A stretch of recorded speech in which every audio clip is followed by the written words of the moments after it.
बुझा हुआ मुनि धर्म दीप को संयम घृत से जला दिया। उपसर्गों में संघर्षों में समता धर तप घोर किया। ऐसे अनुपम उपकारों से ऋणी हो गए सभी श्रमण। शांति सागराचार्य देव को मेरा बारंबार नमन, मेरा बारंबार नमन। पंच परमेष्ठी भगवान की, द्वादशांग जिनवानी माता की, चारित्री चक्रवर्ती समाधि सम्राट मुनिकुल पितामह धर्म साम्राज्य नायक 20वीं शताब्दी के प्रथम आचार्य भगवान श्री शांति सागर जी मुनि महाराज की, परम पूज्य आचार्य भगवान श्री विद्यासागर जी मुनि महाराज की, दीक्षा गुरु शांत मूर्ति वात्सल्य रत्नाकर गुरुवर आचार्य भगवान श्री सन्मति सागर जी मुनि महाराज की, पूज्य आचार्य श्री वर्धमान सागर जी मुनि महाराज की, पूज्य निर्यापक श्रमण मुनिवर श्री धर्मसागर जी मुनि महाराज की, अहिंसा परमो धर्म की,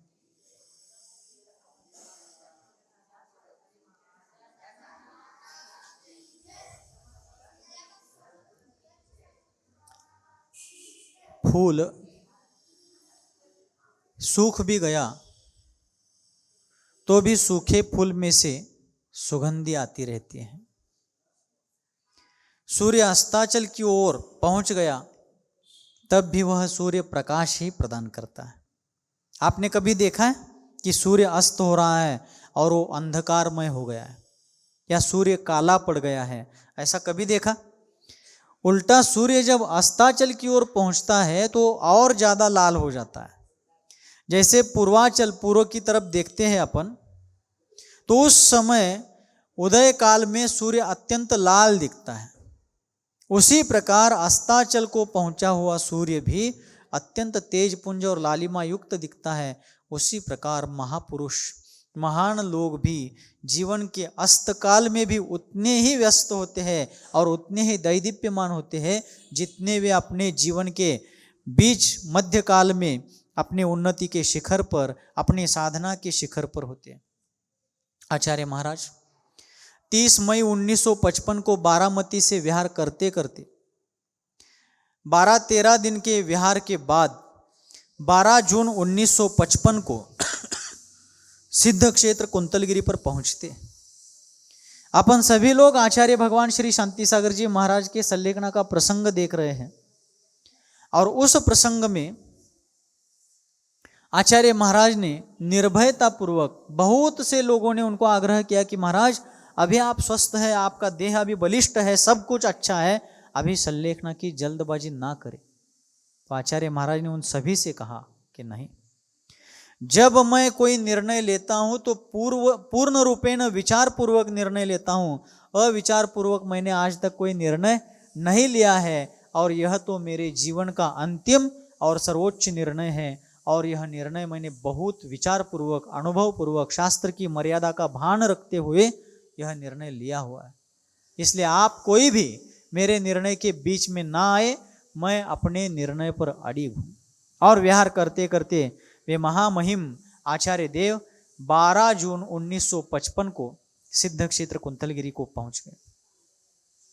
कुंतलगिरी पर पहुंचते ही जब वे कुंतलगिरी के पहले रामकुंड नाम के गांव में थे जहां पर उनका आहार हुआ और दोपहर में सामायिक होने के बाद आचार्य महाराज कुंतलगिरी को शाम के समय पहुंचना चाहते थे, लेकिन आकाश में मेघमाला को देख करके उन्होंने विचार किया कि देर करेंगे तो बारिश की रुकावट आ सकती है, इसलिए सामायिक होते ही तुरंत उन्होंने विहार कर दिया। लेकिन यह अतिशय महापुरुषों का रहा और विशेष रूप से आचार्य शांति सागर जी महाराज एक अतिशयकारी साधक थे। जैसे ही वे सिद्ध क्षेत्र कुंतलगिरी के प्रांगण में पहुंच गए तो मेघों ने हल्की सी बरसात करके मानो इंद्र देवता भी सिद्ध क्षेत्र पर आत्मसिद्धि की साधना के लिए उनका स्वागत करने के लिए उपस्थित हुआ हो। अपन सभी ने भी इस चातुर्मास में बार बार देखा है, हर बार देखा है कि जब जब अपने कोई कार्यक्रम होने वाले थे, शताब्दी महोत्सव के निमित्त से कोई भी अपना आयोजन उत्सव होने वाला होगा, उसके पहले तो बादल मानो ऐसे तैर रहे हो। अब कितनी बरसात होगी और यहाँ कितना जल प्रलय होगा क्या पता। ऐसी आशंका अपन सभी के मन में जब खड़ी होती थी तो ऐसे महामहिमा आचार्य महाराज का व्यक्तित्व, गुरुदेव सन्मति सागर जी महाराज का आशीर्वाद, इन सबके आशीर्वाद कृपानुकंपा के कारण पूर्व संध्या तक जो बादल छाए थे वो दूसरे दिन पूर्ण रूप से विदीर्ण हो गए, नष्ट हो गए और यहाँ के सारे कार्यक्रम निर्विघ्न संपन्न हो गए।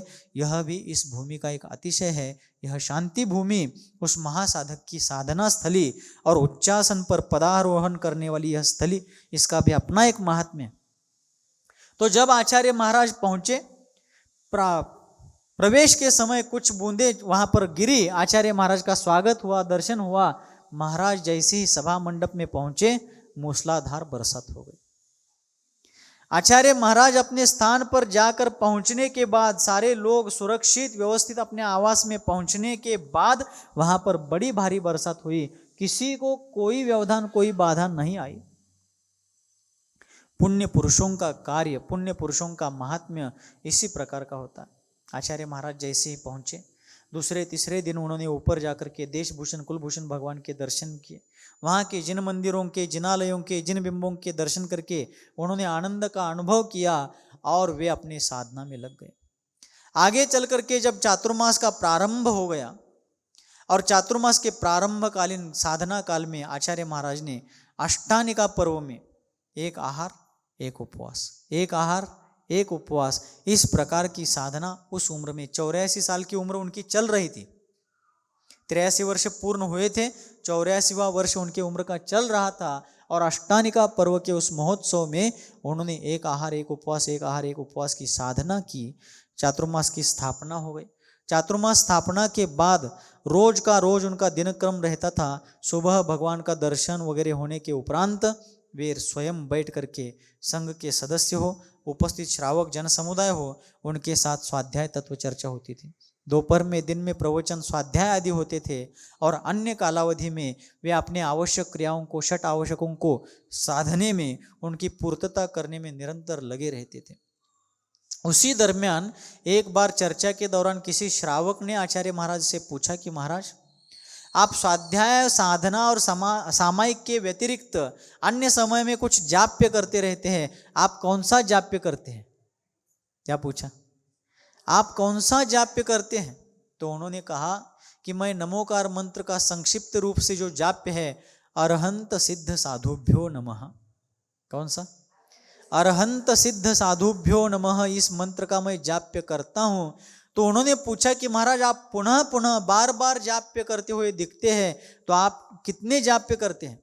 महाराज बोले, बताने की कोई बात, इसमें कोई आवश्यकता नहीं है। तो उन्होंने बहुत आग्रह किया।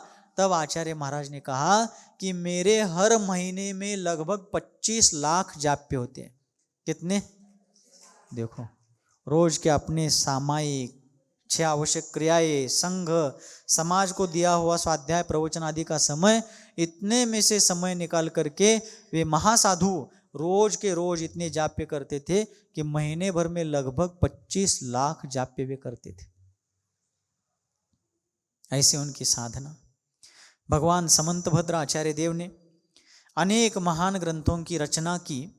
उसमें एक महान स्तुति ग्रंथ, जो स्तुति के साथ साथ दार्शनिक ग्रंथ भी है, अर्थात जैन तत्वज्ञान की, जैन सिद्धांत की उसमें भरपूर प्रचुर मात्रा में उपस्थिति है। ऐसा एक स्तुति ग्रंथ, दार्शनिक ग्रंथ है स्वयंभू स्तोत्र। आप लोग रोज महाराज जी के साथ यहाँ पर भक्ति पाठ के दौरान स्वयंभू स्तोत्र का पठन करते हैं, जिसमें वृषभादि महावीर स्वामी पर्यंत 24 तीर्थंकरों की स्तुति धर्म संकट के प्रसंग में उन्होंने की थी। सुन रहे आप लोग? क्या सुना आपने? समंतभद्र आचार्य देव ने स्वयंभू स्तोत्र की रचना किस प्रसंग में की? धर्म संकट के प्रसंग में। उनके ऊपर इतना बड़ा शारीरिक संकट आया था, भस्मक व्याधि हुई थी, वे इतने बुद्धिमान प्रज्ञा पुरुष थे, ऐसा होते हुए भी मेरी भस्मक व्याधि नष्ट हो जाए, इसलिए उन्होंने भगवान की कोई स्तुति।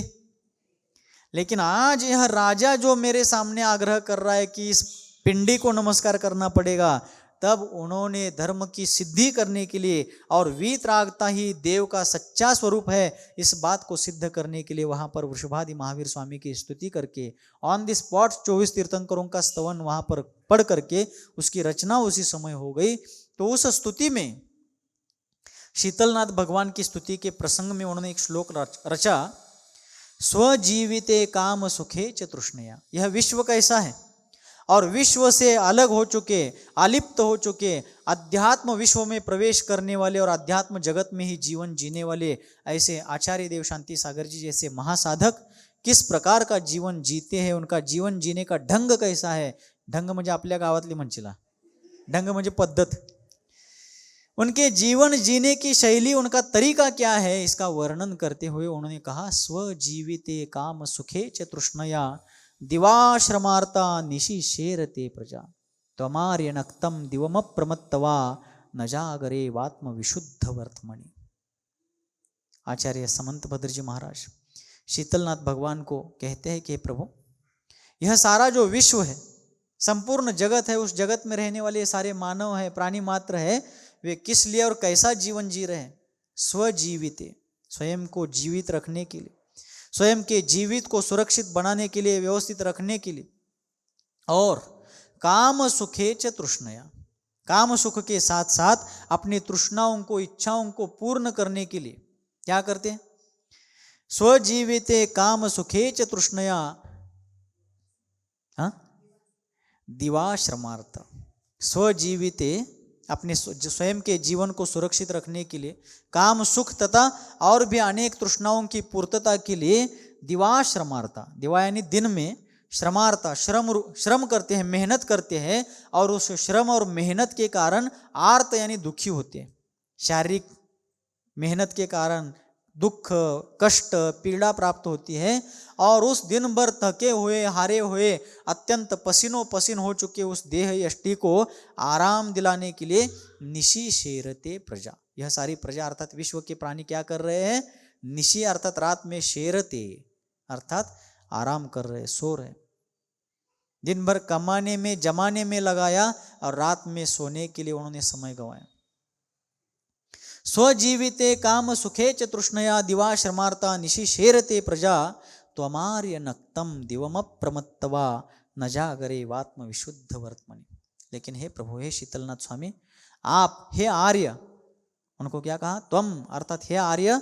आर्य यानी कौन, अर्थात संस्कारशील पुरुष, जो अध्यात्म संस्कार से संपन्न है, जो आत्महित के संस्कारों से, रत्नत्रय के संस्कारों से परिपूर्ण है, ऐसे आर्य पुरुष अर्थात शीतलनाथ भगवान, तीर्थंकर शीतलनाथ स्वामी को वे कहते हैं, तो अमार्य नक्तम दिवम प्रमत्तवा, हे प्रभु, आप रात में हो या दिन में हो, अप्रमत्तवान होकर के, प्रमाद रहित होकर के क्या कर रहे हैं, दिवम प्रमत्तवा न जागरे वात्म विशुद्ध वर्तमनि। आप क्या कर रहे हैं, निरंतर आत्म जागृति के साथ आत्महित के मार्ग पर, विशुद्धि के मार्ग पर निरंतर प्रवास कर रहे। यह शीतलनाथ भगवान की स्तुति करते हुए उन्होंने कहा, आचार्य श्री विद्यासागर जी महाराज ने परिशह जय शतक नाम की एक साहित्य कृति रची है, उसमें उन्होंने कहा, निद्रा को भी निद्रा आवे मुनि मन जागृत रहता है। क्या, निद्रा को भी निद्रा आवे मुनि मन जागृत रहता है। आचार्य महाराज ने कितनी साधना की होगी, महीने में 25 लाख जाप्य, मजाक है क्या, विनोदा है। और उन्होंने फिर, और श्रावकों ने जब बहुत बार बार बारी बारी से पूछा, तब आचार्य महाराज ने कहा कि बाबा, नमोकार मंत्र के जाप्य में, परमेष्टियों के स्मरण में बहुत अचिंत्य शक्ति है। क्या कहते हैं वे, अचिंत्य शक्ति है। इस अपराजित नमोकार महामंत्र के जाप्य से बड़े बड़े संकट दूर हो जाते हैं। आचार्य महाराज उन भव्यात्माओं को कहते हैं, आप थोड़ा सा शास्त्र पुराणों को, प्रथमानुयोग के ग्रंथों को उठाकर देखिए, भरे हुए, उफनते हुए, उछलते हुए समुद्र को छूने की स्पर्धा करने वाली लहरें जिसमें उत्पन्न हो रही थी, ऐसे समुद्र में गिरा हुआ श्रीपाल राजा भी नमोकार मंत्र के स्मरण से समुद्र से पार हो गए। अंतिम उपदेश में भी आचार्य महाराज ने कहा है, नीच गति का अर्थात तिर्यंच गति का, हीन पर्याय वाला कुत्ता भी जीवनधर कुमार के द्वारा बताए गए नमोकार मंत्र का श्रवण करके देवगति को, सदगति को प्राप्त होता है। तब किसी ने फिर पूछा कि महाराज, आपके जीवन में तो बड़े बड़े धर्म संकट के प्रसंग आए हुए, तब आप क्या किया करते थे? तब आचार्य महाराज कहते हैं कि मैं मेरी साधना का प्रदर्शन करने के लिए नहीं, लेकिन परमेष्ठियों के स्मरण का प्रताप और प्रभाव क्या है यह आपको प्रेरणा देने के लिए अनुभव बता रहा हूं। जब हरिजन मंदिर प्रवेशाधिकार कानून सरकार के द्वारा, बंबई सरकार के द्वारा लाया गया, तो उस संकट का निवारण होने तक जो अपन सभी ने मिलकर प्रयास किया था, उतने कालावधि में मैंने 12 करोड़ जाप किए थे। कितने? किती? म्हणा एकदा। जाप्य कौन? आचार्य शांति सागर जी महाराज ने उतने कालावधि में 12 करोड़ जाप्य किए थे।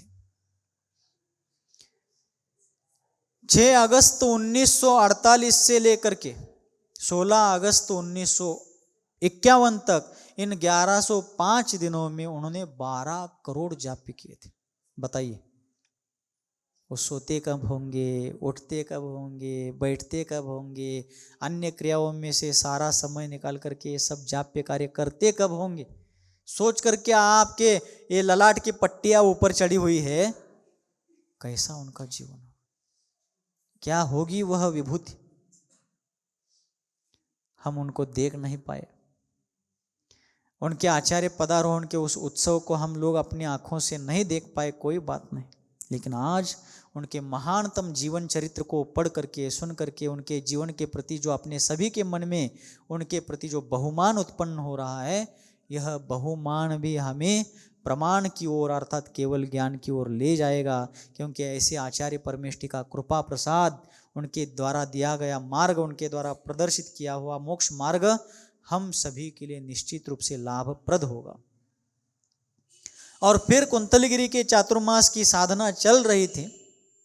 आगे बढ़ते बढ़ते आचार्य महाराज के साधना पथ पर जब वे अग्रेसित होने लगे, लोगों को अनुमान था, अंदाज था कि आचार्य महाराज शायद सल्लेखना दीपावली के बाद ग्रहण करेंगे। कब? दीपोत्सव के बाद वे समाधि सल्लेखना मरण स्वीकार करेंगे। लेकिन समडोली नगरी के नगर भूषण ब्रह्मचारी जिनदास जी, जो आचार्य महाराज के अनन्य साधारण सेवक थे, उनको आचार्य महाराजों के आगे क्या वे कर सकते हैं, उन विचारों का थोड़ा सा अंदाज लगता था, पूर्वानुमान लगता था, क्योंकि वे उनके निकटस्थ थे। और तब ब्रह्मचारी जी को अंदाज लग गया और उनके द्वारा लोगों को थोड़ा सा अंदाजा लग गया कि शायद आचार्य महाराज भाद्रपद महीने के पहले ही सल्लेखना की ओर मुड़ने वाले हैं, क्योंकि उनकी लोचन ज्योति दिन ब दिन क्या होती जा रही? मंद मंदतर होती जा रही। लेकिन आचार्य महाराज की दैहिक नेत्रों की ज्योति मंद होती गई, किंतु उनके अंतर चक्षु जो थे, ज्ञान चक्षु जो थे, आगम चक्षु जो उनके थे, वो निरंतर वृद्धि को प्राप्त हो रहे थे। वस्तु स्वरूप का निरंतर वे दर्शन कर रहे थे और उसी समय सार का आनंद लेते हुए, उस शांत रस का आस्वादन करते हुए वे अपनी ही आत्म जागृति में निरंतर स्वरूप संलग्न होकर के स्वरूपवान प्रज्ञा में जीवन जीते हुए सभी लोगों के पथ प्रदर्शक बन रहे थे। और उसी दरमियान 14 अगस्त 1955 को उन्होंने नियम सल्लेखना ग्रहण की। क्या ग्रहण की?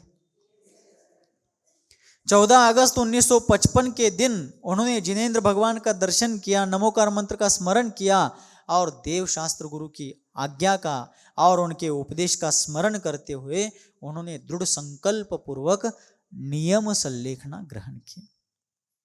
अब सल्लेखना कितने प्रकार की होती है? कौन से 3? 3 नहीं, 2 प्रकार की। काय सल्लेखना और कषाय सल्लेखना। और उसमें मरण के 5 भेद अपन ने देखे, बाल बाल मरण, बाल मरण, बाल पंडित मरण, पंडित मरण और पंडित पंडित मरण। तो पंडित मरण के 3 भेद है, प्रायोपगमन, इंगिनी और भक्त प्रत्याख्यान। ठीक है, तो उसी मरण के अनुरूप साधना करते हुए आचार्य महाराज आगे बढ़ रहे थे। तो सल्लेखना के एक दूसरे एंगल से, दूसरे दृष्टिकोण से 1-2 भेद और है, नियम सल्लेखना और यम सल्लेखना। कौन से? नियम सल्लेखना और यम सल्लेखना। कालावधि की, काल मान के एक विशिष्ट मर्यादा करते हुए जो सल्लेखना ग्रहण की जाती है, उसे नियम संलेखना कहा जाता है। और आमरणांत अन्न जल का चारों प्रकार के आहारों का त्याग किया जाता है, उसे यम संलेखना कहते हैं। तो 14 अगस्त 1955 के दिन पूज्यपाद आचार्य देव शांति सागर जी महाराज ने निर्भय होते हुए, मृत्यु को ललकारते हुए और अपने आत्म साहस को जुटाते हुए, धैर्य मेरु अपना आत्मबल प्रगटाते हुए वो आगे बढ़ते हुए उन्होंने 1955 के 14 अगस्त को नियम संलेखना ग्रहण की। लोगों को भी बात पता चली, लोग धीरे धीरे अपना हृदय जो लोगों का था वो द्रवीभूत होता जा रहा था, लेकिन आचार्य महाराज का मन बड़ा दृढ़ होता जा रहा था। लोगों ने आग्रह किया, महाराज इतनी भी क्या जल्दी है? तब उन्होंने कहा कि मैंने 1953 का चातुर्मास यहां पर किया था। कितने साल का? उसके पहले कब हुआ था महाराज? 1944 का चातुर्मास सबसे पहले कुंतलगिरी में हुआ, यानी कुंतलगिरी में उनके 3 चातुर्मास हुए, 1944, 1953 और 1955 का अंतिम चातुर्मास। टोटली जीवन का ही वो अंतिम चातुर्मास था। ऐसे 3 चातुर्मास उनके कुंतलगिरी सिद्ध क्षेत्र पर हो गए। तो जब 1953 का चातुर्मास मैंने यहाँ पर किया था, तब मुझे नेत्र ज्योति में थोड़ा बहुत लाभ हुआ था। कमजोर होने वाली नेत्र ज्योति थोड़ी सी बढ़ गई थी, सुधर गई थी। लेकिन इस 1955 का जो वर्तमान का चातुर्मास चल रहा है, उसमें मैंने देखा कि नेत्र ज्योति में कोई सुधार नहीं है, बल्कि दिनों दिन वह कमजोर होती जा रही है। और उस कमजोर नेत्र ज्योति के कारण मुझे चलते बैठते उठते फिरते परावलंबन लेने का प्रसंग आ रहा है, किसी का हाथ पकड़ने का प्रसंग आ रहा है, व्रतों में अतिचार लग रहे हैं, और व्रतों में लगने वाले अतिचारों का जो दर्द है, जो पीड़ा है, वो मुझे असह्य हो रही है। इसलिए अब व्रतों में अतिचार लगाते हुए लाचार जीवन मैं नहीं जीना चाहता। मैं सिंह वृत्ति पूर्वक मृत्यु के आगे जाकर के अपने व्रतों की रक्षा करते हुए, रत्नत्रय धन की रक्षा करते हुए, अत्यंत सर्वोच्च पराकोटि का जीवन जी करके मैं सर्वश्रेष्ठ समाधि मरण को साधना चाहता हूं। क्यों? क्योंकि शास्त्रों में कहा गया है कि जो मुनि वर्तमान जीवन में अच्छे से अच्छा पुरुषार्थ करते हुए यदि समाधि मरण साधता है तो वह मुनि ज्यादा से ज्यादा 7 से 8 भव तक ही संसार में रहता है। 7-8 भव में वो अवश्य में वो मुक्त हो जाता है। उक्कसेन 2-3 भव गहनानी जहन्नेन 7 भव गहनानी तदो सुमानुसत्तम सुदेवत्तादु सुमानुसत्तम पच्छा निगंता सिज्जंता बुज्जंता इत्यादि रूप से वर्णन करते हुए पाक्षिक प्रतिक्रमण में गद्य आता है। उक्कसेन 2-3 भव गहनानी, अर्थात जो उत्कृष्ट रूप से समाधि मरण साधता है वो ज्यादा से ज्यादा 2 या 3 भव ग्रहण करता है। जहन्नेन 7 भव गहनानी, और जघन्य रूप से समाधि मरण करता है तो 7 से 8 भव ग्रहण करता है। मध्यम रूप से उसकी समाधि, मध्यम विशुद्धि पूर्वक समाधि होती है तो 4-5 भव में भी वो मुक्त हो जाता है। लेकिन मुक्त होने के पहले इस मनुष्य पर्याय के बाद देव पर्याय, देव पर्याय से मनुष्य पर्याय, मनुष्य गति देव गति, इन 2 ही सदगतियों में आना जाना करते हुए अंत में वह जीव पश्चात अर्थात अंत में निगंता निर्ग्रंथ पद को धारण करके सिद्धंते बुद्धंते परिनिर्वाणयन्ति, सिद्ध बुद्ध होकर के परिनिर्वाण को अर्थात सिद्धत्व को धारण करता है। ऐसे इस समाधि मरण का महात्म्य है। आचार्य महाराज ने उनसे कहा, ऐसी समाधि अब मैं शीघ्र साधने वाला हूं। और ऐसी साधना में तल्लीनता पूर्वक आगे बढ़ते बढ़ते 18 अगस्त के दिन आचार्य महाराज देशभूषण कुलभूषण भगवान के दर्शन के लिए पहाड़ पर चले गए। नीचे रहते थे वे, नीचे जो वस्तिकाएं हैं मुनियों की, वहां उनका मुकाम था। लेकिन 18 अगस्त के दिन आचार्य महाराज सुबह के सत्र में ऊपर चले गए पहाड़ पर। देशभूषण कुलभूषण भगवान के दर्शन के लिए वे ऊपर गए, और वे आखिर की अंतिम बार ही ऊपर गए, क्योंकि उस दिन ऊपर गए वो कभी नीचे आए ही नहीं। वहीं पर देशभूषण कुलभूषण भगवान का सामने जो मंदिर है, उसके बाहर आते समय जो बाएं हाथ में लेफ्ट हैंड में जो एक गुफा है, आप लोगों ने देखी होगी। वहीं पर वे रुके, तो उनके वहां रुकने के लिए वहां कोई स्थान नहीं था, तो लोगों ने तत्काल वहां पर उनके रुकने के लिए उनके समाधि के अनुकूल एक वस्तिका वहां पर बनवाई। वस्तिका बनाने पर आचार्य महाराज वहीं पर रुक गए, लेकिन 14 अगस्त के दिन उन्होंने जो नियम संलेखना ली थी, तब से लेकर अब तक उन्होंने एक बार भी आहार नहीं किया था। 14, 15, 16, 17, 18 अगस्त 5 दिन हुए थे, कुछ भी ग्रहण नहीं किया था। और जब वे ऊपर ही रुके, लोग आकर के वहां पूछने लगे, महाराज आप यही रुकेंगे? हाँ, मैं अब यही भगवान के चरणों में रुकने वाला हूं, अब मैं नीचे नहीं आऊंगा।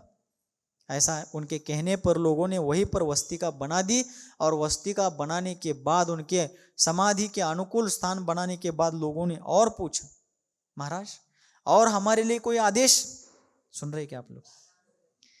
वहां के श्रेष्ठियों ने, ट्रस्टियों ने आचार्य महाराज को पूछा कि गुरुवर हमारे लिए और कोई आज्ञा? तब महाराज ने कहा, और एक आज्ञा है, लेकिन पहले आप वचन दो कि मेरी आज्ञा का पालन करोगे। बोले महाराज आप आज्ञा तो करिए, हम आपकी आज्ञा को झेलने के लिए जीवन भर के लिए तत्पर। तब वे महासाधु, वे महाश्रमण, वे निस्पृहता के मेरुदंड आचार्य महाराज कहते हैं कि देखो मेरी एक आज्ञा है, मेरे समाधि के बाद, सुन रहे क्या सभी लोग सुन रहे?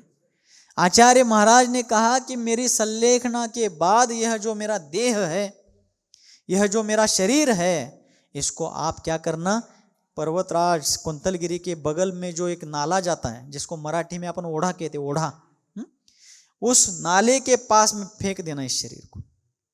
यदि फेंक नहीं पाओगे तो उसके बगल में ऊपर के उसके तट पर रख देना, और नहीं तो किसी ऊंची टेकड़ी पर इसको फेंक देना, वहां पर किसी के काम आ जाएगा। ये जो चील कौवे है उनका पेट भरने में यह देह अंतिम बार काम आएगा। महापुरुष ऐसे होते हैं जो जाते जाते भी इस देह का किसी के लिए उपयोग हो, इस प्रकार की भावना रखते हैं। किसी हिंदी विचारक ने एक जगह पर कहा, मेरे मरने के बाद मेरा कफन किसी गरीब को दे देना। कफन यानी प्रेत के ऊपर जो अंतिम संस्कार के पहले जो वस्त्र वगैरह ढका जाता है, सफेद वस्त्र, वे हिंदी विचारक कहते हैं कि मरने के बाद मेरा कफन किसी गरीब को दे देना, मिट्टी की भूख मेरा शरीर मिटाएगा। मतलब मिट्टी को जो खाद लगता है, खाद मतलब खत, मराठी मध्ये खत म्हणतो ना आपण, मिट्टी को जो खाद की पोषक घटकों की आवश्यकता है, उस मिट्टी की भूख मेरा शरीर मिटा देगा, लेकिन जो ऊपर का कफन है किसी गरीब को दे देना। आचार्य शांति सागर जी महाराज कहते हैं कि मेरे मरण के बाद, समाधि के बाद मेरा जो शरीर है किसी नाली में या किसी ऊंची टेकड़ी पर फेंक देना, चील कौवों के काम आ जाएगा, उनके पेट भरने के लिए उनके उपयोग में आ जाएगा। वे बेचारे मूक प्राणी भूखे होते हुए इधर उधर तरसते फिरेंगे, यह शरीर उनके काम आ जाएगा। जिस शरीर के द्वारा उन्होंने 270 दिन में 240 दिन के उपवास सिंह निष्क्रिय व्रत के रूप में किए, 35 साल के मुनि जीवन में 27 साल 8 माह 15 दिन लगभग के 8 माह 23 दिन के उपवास उन्होंने, अर्थात लगभग 9,938 उपवास इस देह के द्वारा किए। जिन्होंने कभी भी किसी भी प्रकार से नमक आदि आहार में, मीठा आदि आहार में नहीं लिया, सादा आहार लिया और अनेक प्रकार के उपसर्ग, उपद्रव, परिशह इसी देह से सहन किए, उस शरीर के प्रति भी अब वे पूर्णतः निष्पृह होकर के उन्होंने कह दिया इसको फेंक दो वहां पर। लोग बोलने लगे, महाराज ऐसा कैसे हो सकता है? आपके संघस्थ त्यागियों के लिए आप ये आदेश दे सकते हैं, क्योंकि आपके शिष्य जो है, मुनि है, व्रती है, वे अग्नि जलाना और चिता जलाना आदि आरंभ क्रियाओं से निवृत्त हो चुके हैं। हम गृहस्थ हैं, हमारी इन क्रियाओं का त्याग नहीं, हम तो उस क्रिया को विधिवत संपन्न कराएंगे। तब महाराज फिर बोले, ठीक है, यदि आपकी ऐसी इच्छा है तो मैं नहीं रोकूंगा, किंतु इतना ध्यान रखना कि मेरे समाधि के बाद मेरे ये जो शरीर है इसका अंत्य संस्कार करते समय किसी भी प्रकार का ज्यादा आडंबर नहीं करना। उन सभी क्रियाओं को करते हुए आरंभ क्रियाओं को बहुत ज्यादा मत करना, और उसके बाद मेरे समाधि के बाद, अंत्य संस्कार के बाद कहीं पर भी मेरा स्मारक नहीं खड़ा करना। क्या कहा उन्होंने? मेरा स्मारक नहीं बनाना कहीं पर। आज मेरे जैसा व्यक्ति चाहता है कि मैं यहाँ से जाऊं तो मेरे जाने के बाद यहाँ मंदिर में या कहीं पर हमारा चातुर्मास यहाँ पर हुआ था, हम यहाँ आए थे, हमने ऐसा यहाँ किया, वैसा किया, हमारा कुछ तो यहाँ पर लगाया जाए। लेकिन जिन्होंने संपूर्ण श्रमण संस्कृति को खड़ा कर दिया, जिन्होंने संपूर्ण जैन धर्म का जीर्णोद्धार कर दिया, वे कहते हैं मेरे देह को किसी टेकड़ी पर फेंक दो। और फिर मेरा स्मारक कहीं पर भी खड़ा नहीं करना। कैसी वीतरागता! 12वें गुणस्थान वाले साक्षात छद्मस्त वीतरागी मुनियों की जैसी वीतरागता है, उसी की झलक इन महामुनिराज के जीवन में देखने को मिलती। और फिर 18 अगस्त को वे वहाँ पर पहुँचे, वहीं पर उन्होंने अपना स्थान बनाया। तब से वो कभी भी पहाड़ से नीचे, क्योंकि जिनको ऊर्ध्वगमन ही करना था, उन्होंने इस जीवन की अंत्य यात्रा भी, अंतिम पल का अपने जीवन का निष्ठापन भी उस पर्वतराज के ऊंचे स्थान से ही करने का निर्णय ले लिया। और आगे जाकर के फिर 20 अगस्त को उन्होंने पहले बार जल लिया। नियम संलेखना ग्रहण करने के बाद 20 अगस्त के दिन पूज्यपाद आचार्य महाराज ने, उन क्षपक राज ने पहली बार जल ग्रहण किया। आगे बढ़ते बढ़ते जब उनके मन में और एक संकल्प और एक विकल्प उत्पन्न हुआ, क्योंकि उन्होंने गृहस्थिक प्रपंच का तो त्याग किया था। गृहस्थी वाला प्रपंच तो उन्होंने कभी घर में रहते हुए भी नहीं किया, किंतु पारमार्थिक प्रपंच जो वो कर रहे थे। कौन सा प्रपंच? पारमार्थिक प्रपंच। इसका मतलब आसान भाषा में यदि कहे, स्व कल्याण के साथ साथ पर कल्याण में निमित्त की भूमिका निभाना। यह पारमार्थिक प्रपंच वास्तव में कोई नुकसानदायक नहीं है व्यवहार रत्नत्रय के मार्ग में या व्यवहार नय की अपेक्षा से, लेकिन निश्चय नय इसका भी निषेध करता है और इन सभी चीजों से निवृत्त होने की प्रेरणा देता। और तब आचार्य महाराज ने सोचा, विचार किया कि जब तीर्थंकरों ने भी अपने तीर्थंकर पद को त्यागने का पुरुषार्थ करते हुए समूह शरणादि का त्याग करके योग निरोध के लिए चले गए, तो मुझे इस आचार्य पद को रख करके क्या करना? यह आचार्य पद भी मेरे लिए एक प्रकार का परिग्रह है, क्योंकि आचार्य पद के कारण निर्विकल्प समाधि संलेखना नहीं हो सकती। और फिर उस निर्णय के ऊपर आने के बाद उन्होंने अपने संघ के जो सदस्य वहाँ पर थे उनको बुला करके और कुछ वहाँ पर उपस्थित विचारशील दूरदृष्टि के जो विद्वान गणमान्य लोग थे उनके सामने अपना निर्णय रख दिया। और 26 अगस्त 1955 को उन्होंने अपने आचार्य पद त्याग की घोषणा कर दी। आसान नहीं है ये बात। आसान है क्या? नहीं, आसान नहीं है।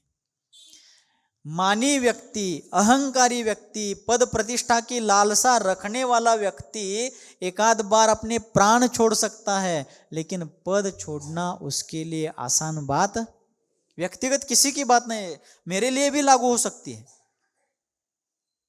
कितने ही बार कोई व्यक्ति कहता है कि मैं जिस पद पर बैठा हूं वह पद मेरे मरने के बाद ही छूटेगा। कितनी लालसा, कितनी आकुलता।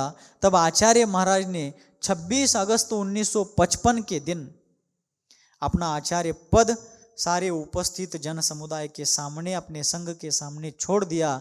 और पत्र के द्वारा उन्होंने एक पत्र लिखवाया और पत्र लिख करके अपना आचार्य पद में अपने ही प्रथम शिष्य, जिनको मैंने यहाँ समडोली में ही 7 अक्टूबर 1924 को मुनि दीक्षा प्रदान की थी, ऐसे मुनिवर श्री वीर सागर जी महाराज को मेरा यह आचार्य पद प्रदान करता हूं, जो अभी जयपुर में विराजमान है। उस समय मुनि श्री वीर सागर जी महाराज सत्संग जयपुर में चातुर्मास कर रहे थे। राजस्थान की राजधानी गुलाबी नगरी, पिंक सिटी राजस्थान की जो है जयपुर, वहाँ पर उनका चातुर्मास चल रहा था। तो आचार्य महाराज ने उसमें स्पष्ट उल्लेख करने के लिए लिखने वालों को कहा, वह पत्र भी अपने पास चरित्र ग्रंथों में प्रिंटेड है, तो उसमें उन्होंने स्पष्ट कहा कि मैं मेरा आचार्य पद अपने संघ के मेरे प्रधान शिष्य, मेरे प्रथम शिष्य मुनि श्री वीर सागर जी महाराज को प्रदान करता हूं, क्योंकि वो त्याग, तप, वैराग्य और साधना की दृष्टि से और इस पद की गरिमा को सुरक्षित बनाए रखने की दृष्टि से, संघ का व्यवस्थित नेतृत्व करने की दृष्टि से वे सर्वोत्तम है और पूर्ण रूप से वही योग्य है। इसलिए मैं मेरा आचार्य पद वीर सागर जी महाराज को प्रदान करता हूं। और वहाँ जयपुर के मंडली को भी एक पत्र लिखने के लिए आचार्य महाराज ने आज्ञा दी, और उस पत्र में लिखा गया कि इसके आगे सारे धार्मिक लोगों को आचार्य श्री वीर सागर जी महाराज को ही अपने धर्माचार्य मानते हुए उनकी आज्ञा का, आदेश का शिरोधार्य रूप से पालन करते हुए उन्हीं के द्वारा बताए गए निर्देशन मार्गदर्शन में धर्म पुरुषार्थ करते रहना चाहिए। देखिए, सिर्फ शिष्य को कुर्सी नहीं दी,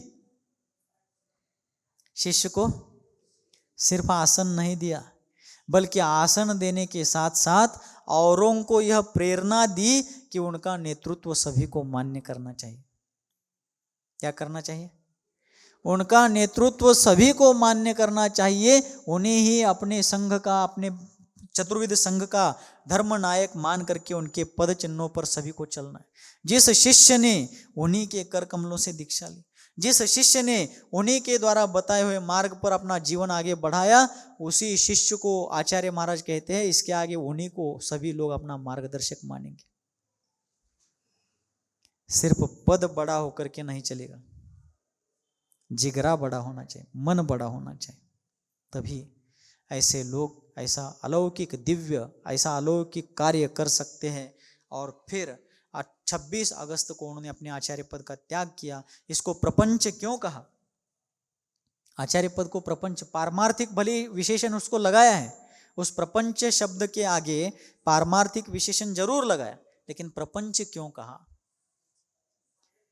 हाँ, क्योंकि शिष्यों को दीक्षा देना, शिक्षा अर्थात शास्त्र का ज्ञान देना, प्रायश्चित देना, विहार कराने के निर्देश देना, और कोई पंचकल्याण पूजा विधि विधान और भी कोई जो धार्मिक अनुष्ठान हो उन सब में मार्गदर्शन देना।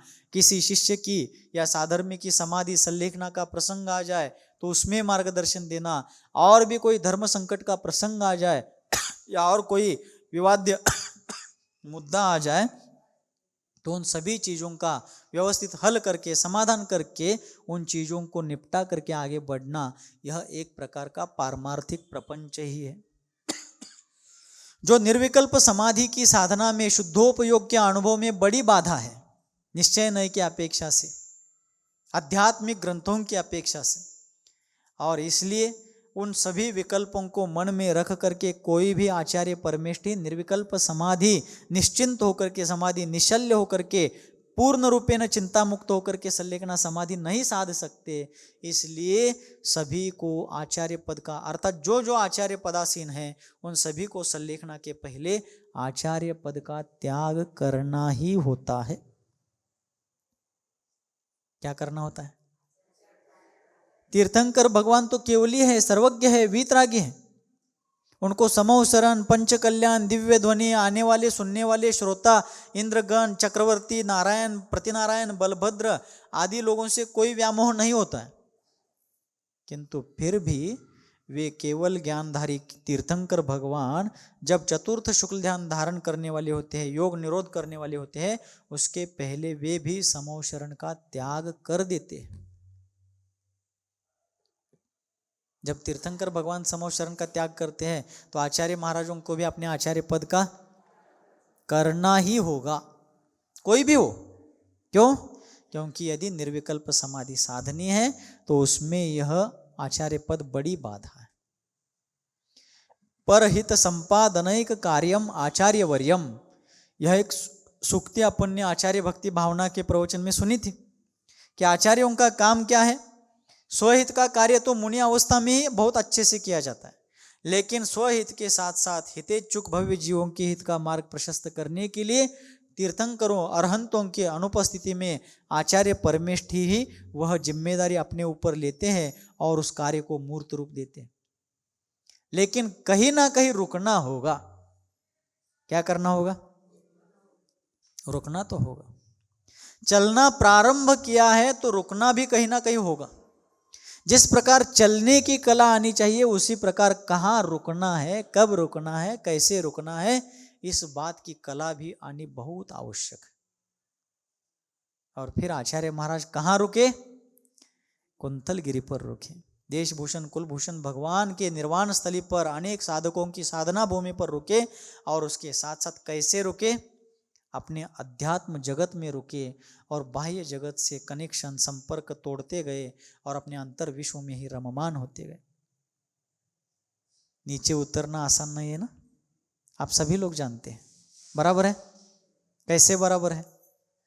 एक आपके ही प्रापंचिक जीवन का उदाहरण लेते हैं तो समझ में आएगा।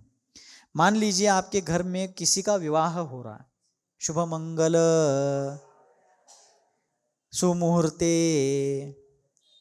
रामदास के स्वामी रामदास थे ना, समर्थ रामदास, उनकी शादी में भी ऐसा ही मंत्र पढ़ा जा रहा था मंगलाष्ट का, सुमुहूर्ते सावधान।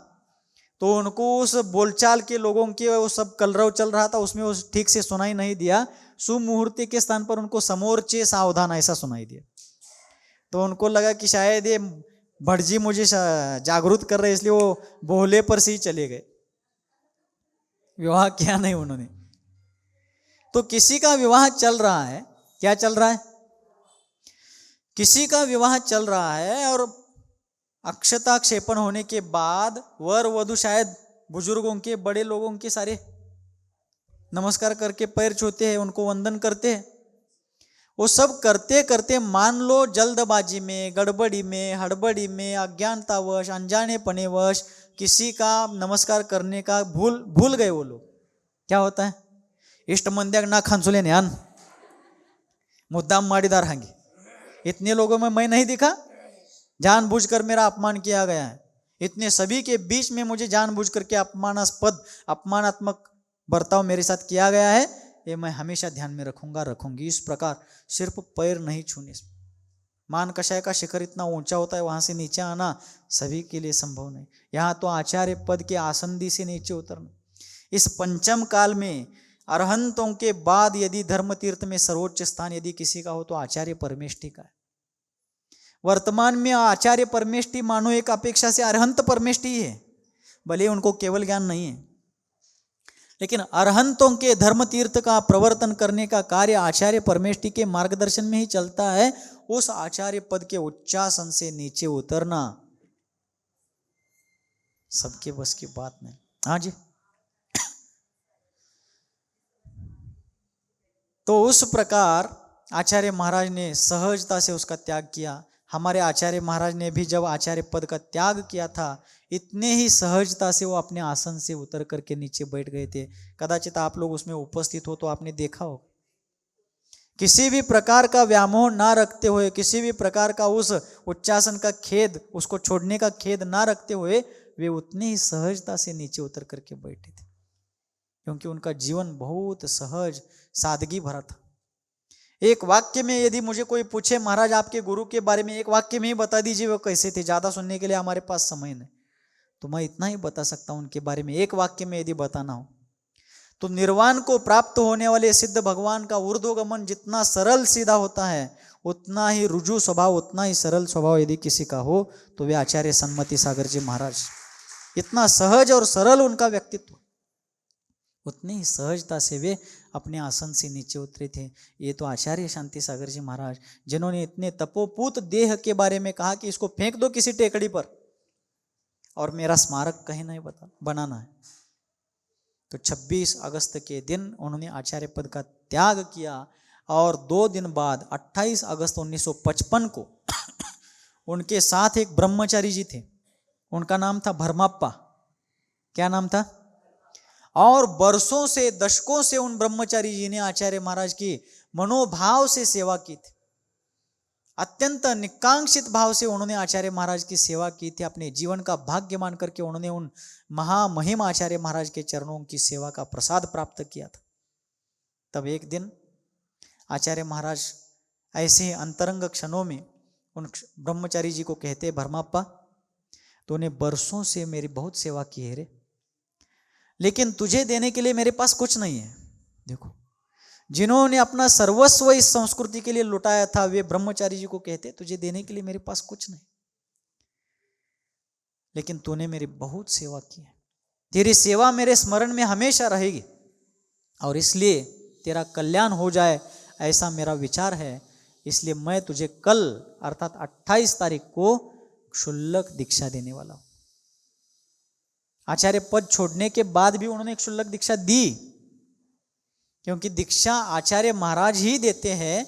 यह प्रधान क्रम है प्राधान्य रूप से, किंतु गौण रूप से मुनि अवस्था में भी दी जा सकती है। तो कोई पूछ सकते हैं कि आचार्य पद देने के पहले, वो छोड़ने के पहले उनको क्षुल्लक दीक्षा देते, लेकिन कभी कभी नियोग वैसा रहता है, कभी कभी संयोग ऐसा रहता है। जैसे तीर्थंकर भगवान की दिव्य ध्वनि दिन में 4 बार खिरती है। कितनी बार?